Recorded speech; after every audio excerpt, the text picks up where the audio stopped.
여러분 안녕하십니까? 제가 누군지 아마 깜짝 놀라셨을 텐데요. 상품 지식 뉴스 채널 미디어잇에서는 한 주간의 뉴스들을 모아 엑기스만 뽑아 전달해드리고자 합니다. 먼저 오늘 첫 소식부터 전해드리겠습니다. 가볍고 성능 좋은 노트북, 아마 모든 노트북 사용자들의 로망일 텐데요. 제가 희소식을 하나 가지고 나왔습니다. 요즘 나오기 시작한 울트라북에 관한 소식인데요. 이것이 바로 물건이라고 하네요. 부지런한 홍진욱 기자가 전해드립니다. 인텔은 기존 노트북보다 얇고 가볍고 빠른 성능을 무기로 하는 울트라북을 발표했습니다. 지난 컴퓨텍스 2011에서 처음 공개한 울트라북은 두께, 배터리 수명, 성능, 보안 등 다양한 특징을 가지고 있습니다. 우선 얇고 가볍습니다. 인텔에 따르면 14인치 이하일 때 21mm, 12인치 이하에서는 18mm 이하로 제한한다고 합니다. 무게는 1kg 초반대로 넷북과 비슷한 수준입니다. 또한 17W로 작동하는 프로세서를 적용해 배터리의 수명을 늘렸습니다. 울트라북에는 3가지 중요한 기술이 들어있습니다. 래피드 스타트 기술은 최대 절전 모드에서 7초 이내에 부팅하도록 도와줍니다. 또한 스마트 커넥트 기능은 슬림 모드에서 메일이나 SNS 콘텐츠를 꾸준히 업데이트합니다. 아이덴티티 프로텍션과 안티 시프 기술로 노트북을 잃어버렸을 때 원격으로 시스템을 정지하도록 했습니다. 울트라북은 간단히 스마트폰과 태블릿이 있던 기능들을 노트북에 결합한 것이다, 이렇게 보시면 됩니다. 그래서 기존의 노트북보다 훨씬 얇고 가볍고 거기다가 성능은 포기하지 않는 대신에 그런 태블릿이나 스마트폰이 가졌던 인스턴트 온 기능이나 빠르게 깨어나는 기능이나 또는 그다음에 이제 보안성을 강조한 것, 그다음에 여러분들의 이메일이나 SNS 이런 것들이 이렇게 뚜껑을 다 닫아놓고 가방 속에 넣었는데도 계속 업데이트되는 그런 기능들, 그런 것들이 울트라북을 기존의 노트북과 차별화하고 그다음에 기존의 태블릿과 차별화하는 그런 거라고 생각합니다. 하지만 일부 소비자들은 인텔이 제시한 $1,000보다 다소 비싼 가격에 판매되고 있다는 점을 문제 삼고 있습니다. 이는 울트라북 제조사들이 SSD나 i7 프로세서를 더해 사양을 높이고 디자인을 더욱 강화했기 때문입니다. 현재 국내에는 삼성전자와 LG전자, 에이서 등 7개의 제조사에서 약 15종의 울트라북을 선보일 예정입니다. 이 제품들은 디자인과 성능, 가격이 저마다 다르기 때문에 어떠한 용도로 사용할 것인지 잘 파악하고 고르는 것이 중요합니다. 인텔에서 출시한 울트라북이 기존 노트북 시장에 어떤 변화의 바람을 불고 올지 그 귀추가 주목됩니다. 이상 현장에서 미디어잇 홍진욱입니다. 와, 얇고 가볍고 성능 좋은 울트라북을 보니까 저에게도 지름신이 슬슬 강림하는 것 같습니다. 이거 어떡하죠? 빨리 다음 뉴스로 넘어가 보겠습니다. 올해 IT 업계 이 바닥 언론에서 빠지지 않고 나오는 이야기가 있습니다. 바로 삼성전자와 애플의 소송건인데요. 그 시작부터 끝까지, 끝은 나지 않았으니까 지금까지겠죠.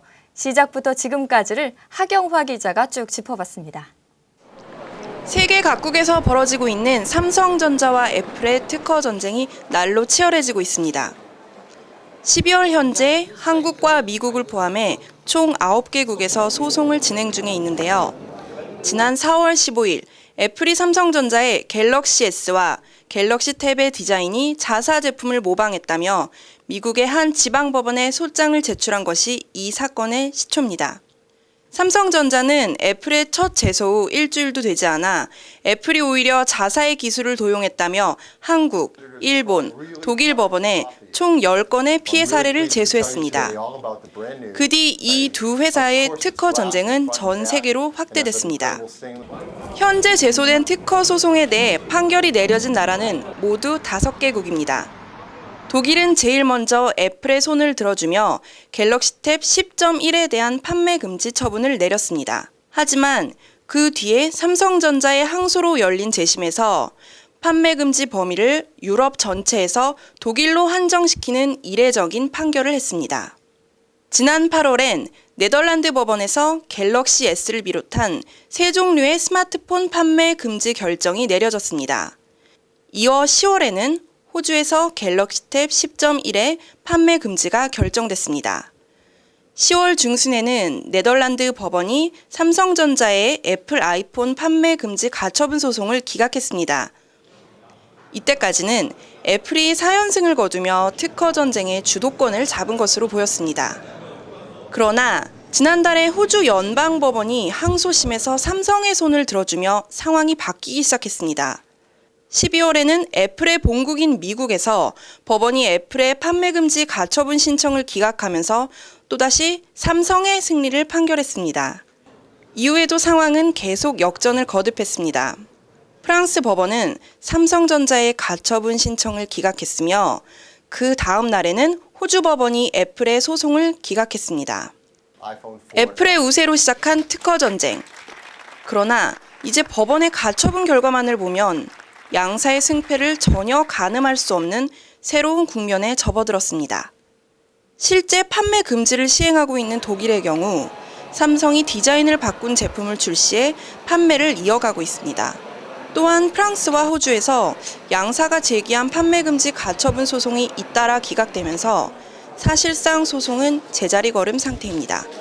법원이 계속해서 가처분 신청을 기각하고 본안 소송으로 판단을 유보한 것은 양사 간의 협상을 끌어내려는 의도로 분석됩니다.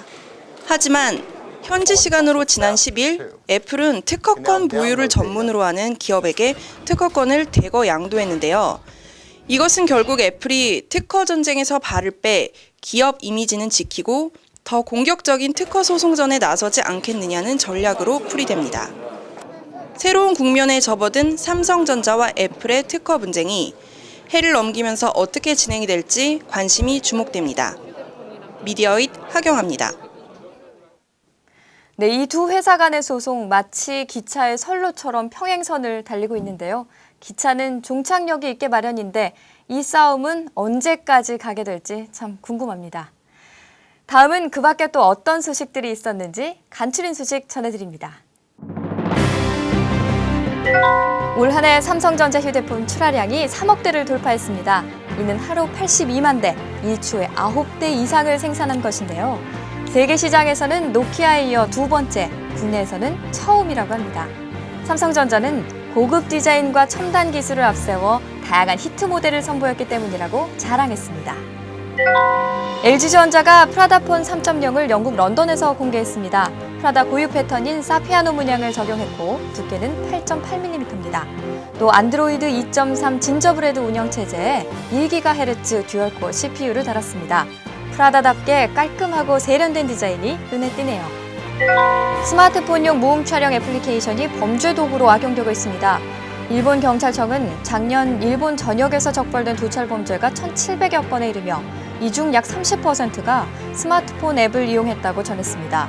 현재 모음 촬영 앱은 아이폰과 안드로이드 마켓 통틀어 10여 개나 등록됐습니다. 엔비디아가 14일부터 16일까지 중국 국립컨벤션센터에서 GPU 테크놀로지 컨퍼런스 아시아를 개최했습니다.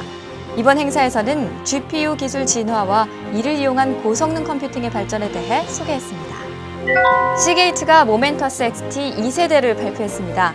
하드디스크와 SSD를 하나로 합쳐 속도와 저장 공간, 두 마리 토끼를 모두 잡았다는데요. 패스트 팩터와 어댑티드 메모리 기술이 포인트입니다. SSD 8GB, 하드디스크 750GB며 PC 인터페이스는 SATA 6GBps입니다. 애플 아이패드 3가 3, 4개월 내 출시될 것이라는 루머 혹시 들어보셨나요? 대만 IT 전문지 디지타임즈는 부품 생산 공장의 말을 인용해 신형 아이패드가 3, 4개월 내 출시될 것이라고 보도했습니다. 일부 애널리스트들도 내년 2월에 출시할 것으로 확인했다고 하네요. 삼성전자가 인사 개편을 실시했습니다. 참신하고 유능한 인재 발탁과 독립경영체제와 소프트웨어 분야 강화 등에 주안점을 두고 총 226명을 승진시켰습니다. 이번에는 최초 여성 부사장이 탄생해 화제가 되기도 했습니다. 마이크로소프트가 엑스박스 360 전용 게임 기어스 오브 워 3의 두 번째 다운로드 콘텐츠 마음의 그림자를 공개했습니다. 이번 캠페인은 마이클 베릭이 이끄는 제타 부대의 스토리로 진행되며 초콜릿 무기 스킨과 새로운 도전 과제, 6명의 멀티플레이 캐릭터를 포함하고 있습니다.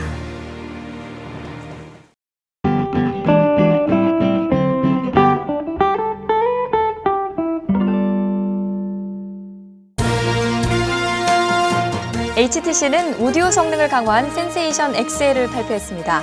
비츠 바이 닥터들의 오디오 튜닝 기술로 강력한 사운드와 또렷한 음성을 제공하는 것이 특징입니다. 카메라에는 28mm 광각 렌즈와 f2.2 밝기 렌즈, 후면 조사식 센서를 달았습니다. 4.7인치 화면에 480에 800 해상도를 지원하며 안드로이드 2.3 진저브레드 운영 체제를 내장했습니다. 이달 내 KT를 통해 선보일 예정입니다. 아수스는 태블릿 PC 이패드 슬라이더를 출시했습니다. 화면을 위로 밀어 올리면 쿼티 키보드가 나타나며 엔비디아 테그라 2를 내장했습니다. 화면은 178도 측면에서도 볼 수 있는데요. 안드로이드 3.2 허니콤 운영 체제를 달았고 USB 2.0, 마이크로 SD 카드 리더, 미니 HDMI 단자를 달았습니다.